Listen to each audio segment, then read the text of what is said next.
Hello, my name is Tim Stack, and I'm going to walk you through the process of connecting your headset microphone to your computer and getting it to work.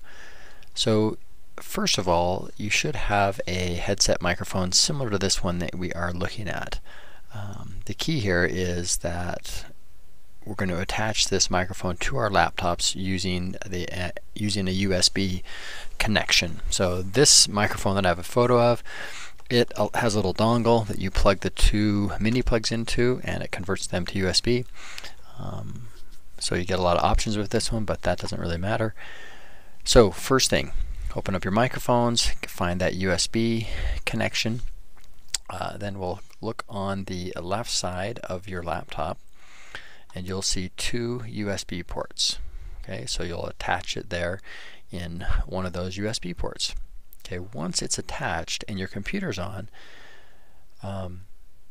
we are just going to give your operating system a few seconds to try to set up the microphone.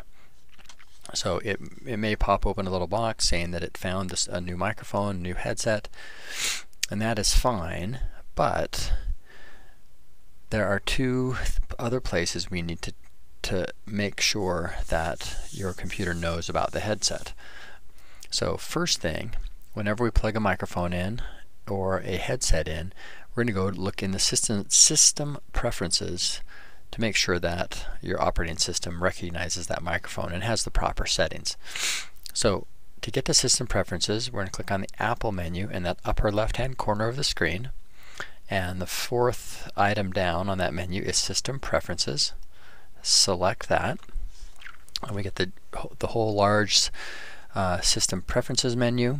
In the second row on the very end, you'll see the sound preferences, so select that. Okay, now you've got three sets of settings here under sound preferences: sound effects, output, and input. The sound effects we're not too worried about right now, but I am concerned about the output and the input.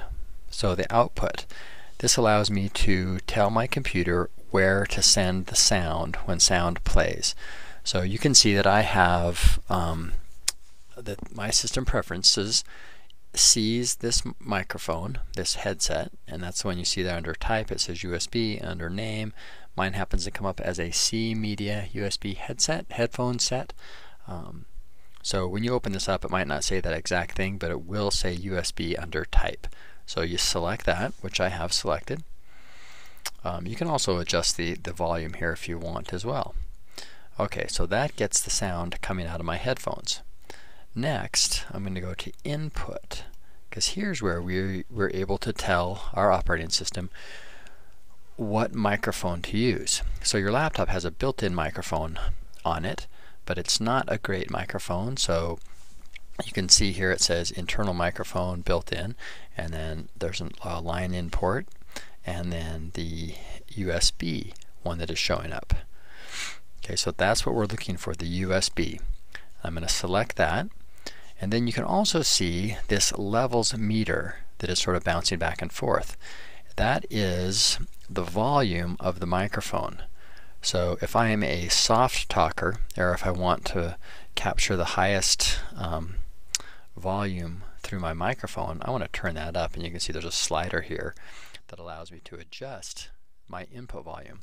So what I've done on my microphone, I like the microphone, the boom, to be out to the side of my mouth, because if it's right in front of my mouth, I tend to, the air from when I say P and T seems to hit the microphone. So I like the microphone out to the side a little bit, and then I turn up the input volume enough so that when I'm talking to my normal voice, this input meter, this levels meter, is hitting at least halfway, and sometimes a little higher. And I have mine maximized, so my input level is as high as it will go.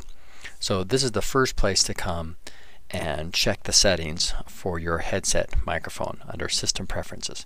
Okay, once I have this set, I can close that. And now I need to tell the software that I'm going to use also about the microphone. So first we're going to be using GarageBand.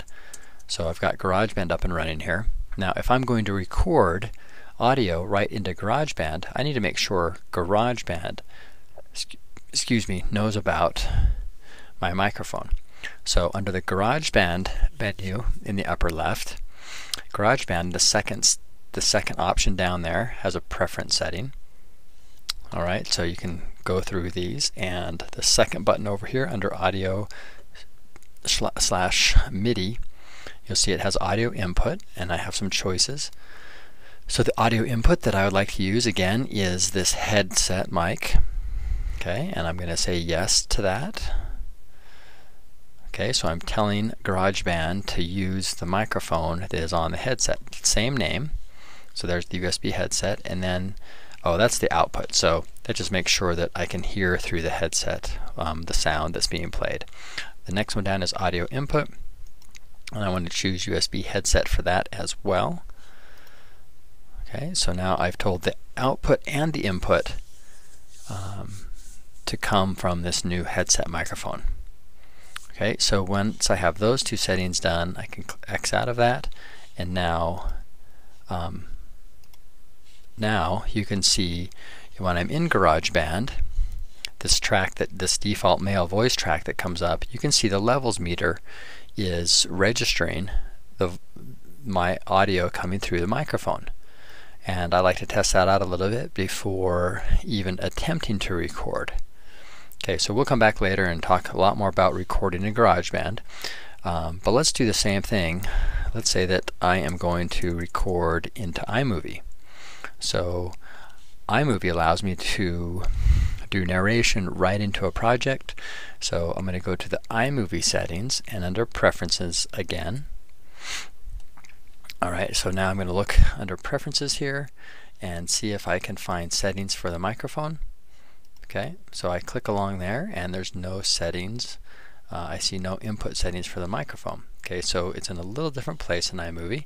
So I'm going to come down, and there's a microphone button that when I hold my mouse over it, it says Voiceover. So this is the tool that actually lets me record straight into iMovie. If I'm narrating a project, or I've got some slides in, or I need some additional voiceovers inside of a project, I click on that microphone right in the middle, and then you can see it's asking me, what do you want to record from? So the default came up, built-in microphone. Well, I'm going to switch that, and you can see the other options here, the same options we've seen for a while. So I'm going to click USB headset, and now I am getting the input straight over out of my microphone connected to my headset. There's also a little input volume slider here, so if I was talking soft and I wanted a little louder volume, then I can turn that up, or if it's coming in way too hot, I can just back that input volume off. So again, I will always want to test before I really jump in and record something. I'd want to do a test, count to 10, then listen back to it to make sure these settings sounded the way I wanted them to. So just to review, whenever you hook a microphone or a headset microphone to a computer using a USB connection, then there's two places I need to check. First, I'm going to go to System Preferences, which is under the Apple menu, and go to the Sound section and make sure that my operating system knows about my headset and about the microphone. So the input and output, tell it to be my headset. That's the first place, and then the second place to go is whatever software you're using to record. I'm going to go to that software and go under the preferences for that software and make sure I've told that software to use this specific microphone and to record and to send any output to the headset. Okay, so that is the basic setup of our microphone. In the next tutorial, we'll get started in an actual recording.